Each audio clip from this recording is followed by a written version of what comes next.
Et si, aujourd'hui, on parlait d'un meurtre qui ressemble à ce que l'on peut voir dans les séries policières? Ça vous tente? Sachez déjà qu'à ce jour, la culpabilité du suspect est toujours débattue. Le mari de Julia, William Herbert Wallace, était-il coupable de son meurtre? William, qui vivait dans la région d'Anfield à Liverpool, était vendeur d'assurance.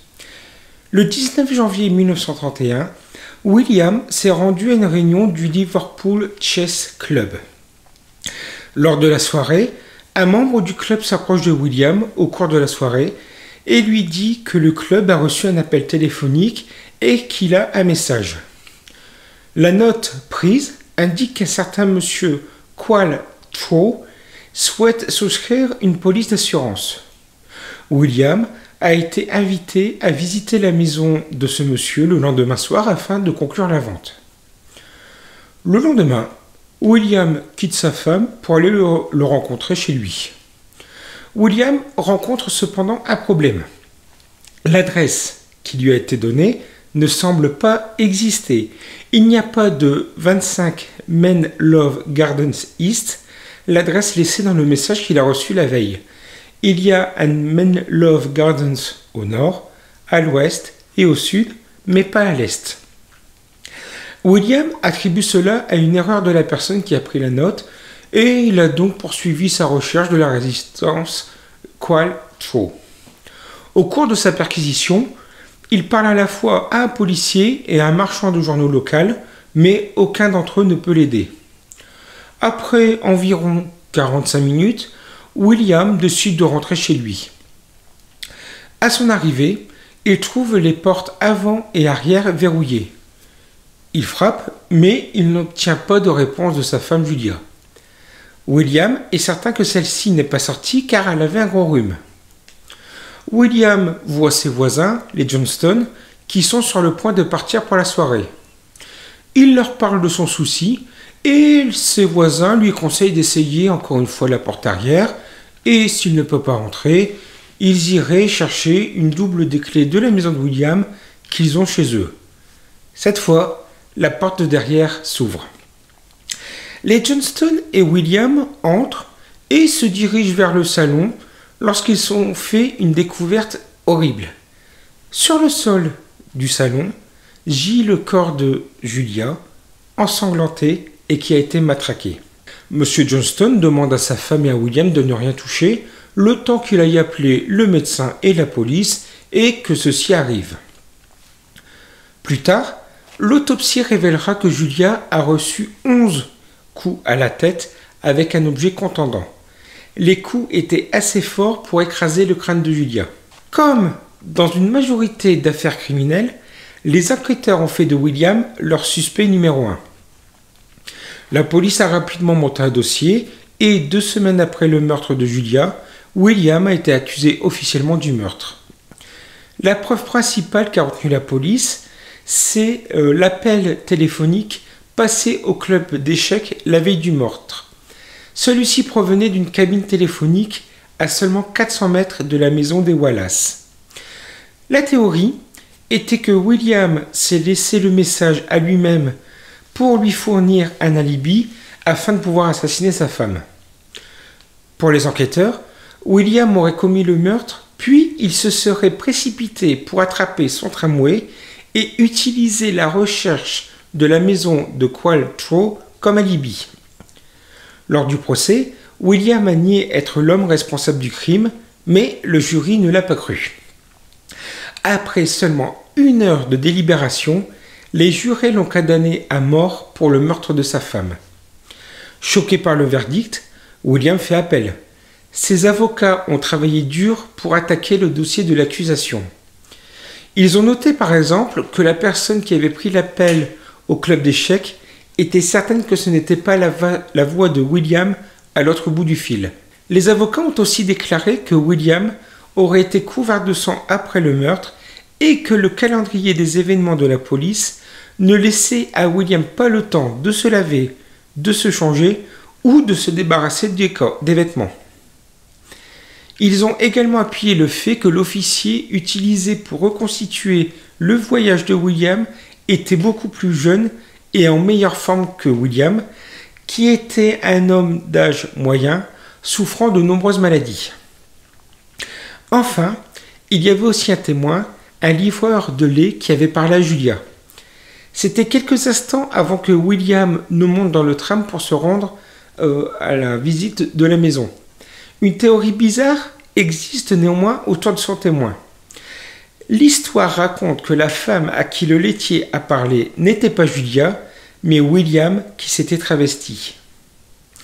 Et là, pour la première fois dans l'histoire juridique britannique, une condamnation pour meurtre a été annulée par les tribunaux.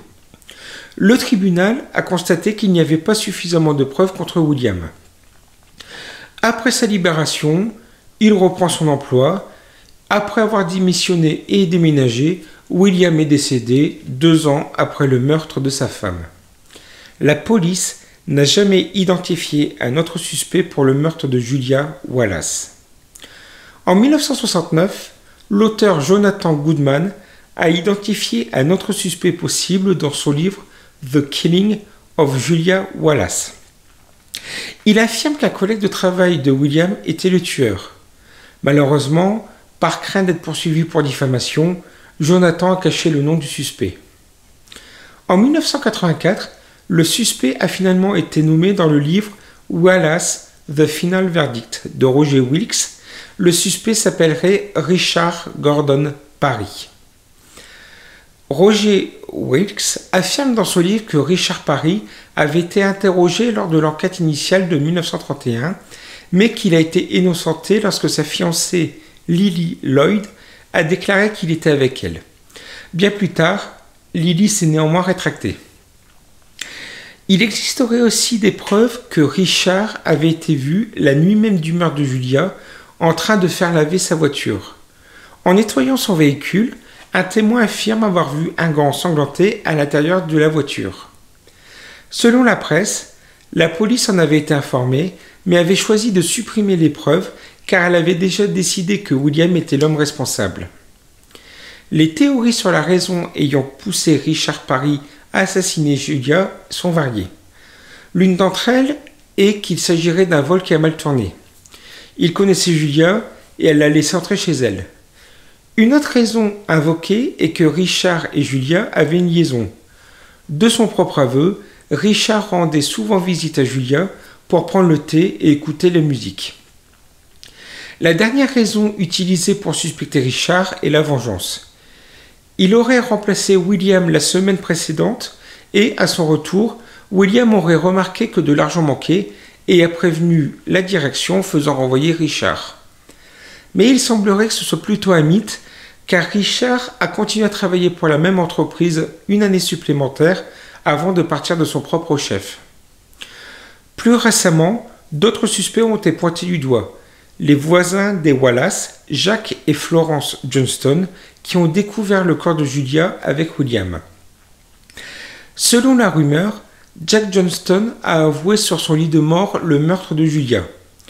Jack a dit que lui et sa femme, Florence, avaient d'abord pris le chat de compagnie des Wallace. Ensuite, ils avaient prévu de faire partir William, puis Florence attirerait Julia chez elle pour récupérer le chat, pendant que Jack se faufilerait chez les Wallace et les cambrioler. Le plan a échoué lorsque le couple a cru voir Julia accompagnée de son mari lors de son voyage à Menlove Gardens. Le couple a apparemment décidé de cambrioler la maison à ce moment-là. Et à la surprise des Johnston, Julia était toujours là, assise dans le salon. C'est alors que dans un moment de panique, Jack a abattu Julia à mort. À savoir que les Johnston ont déménagé de leur maison le lendemain du meurtre de Julia afin d'emménager chez leur fille. Coïncidence ? Un moyen de s'éloigner de ce tumulte ? Il faut savoir qu'un tel comportement les aurait très certainement placés assez haut sur la liste des suspects. Les Johnston, ainsi que les membres de leur famille, ont toujours déclaré que le déménagement était déjà planifié bien longtemps avant. C'est chez leur fille que les Johnston se dirigeaient lorsqu'ils ont vu William le soir du meurtre. D'ailleurs, Jack aurait-il vraiment dû assassiner Julia juste parce qu'elle était dans la maison et les avait vus cambrioler ? Ils auraient sûrement pu trouver une excuse pour être chez elle. À l'époque, par exemple, un cambrioleur connu opérait dans la région. Ils auraient pu dire qu'ils pensaient avoir vu un cambrioleur rentrer chez elle ce soir-là. La famille Johnson affirme que la confession sur son lit de mort n'a tout simplement jamais eu lieu. Est-ce qu'il couvre un meurtrier? Ou est-ce que l'histoire de la confession sur le lit de mort n'était qu'une légende? Cette histoire est tellement étrange que je n'ai aucune idée de qui peut être le suspect. L'appel téléphonique de Qualtrough est un moyen tellement risqué d'écarter William. Il n'y a aucun moyen de garantir que William irait ou qu'il aurait découvert à l'avance que l'adresse n'a jamais existé. Le meurtre de Julia Wallace est une histoire tellement fascinante, mais c'est une histoire dont on ne connaîtra peut-être jamais les aboutissants. Si vous avez des théories concernant cette histoire, n'hésitez pas à me le dire dans les commentaires.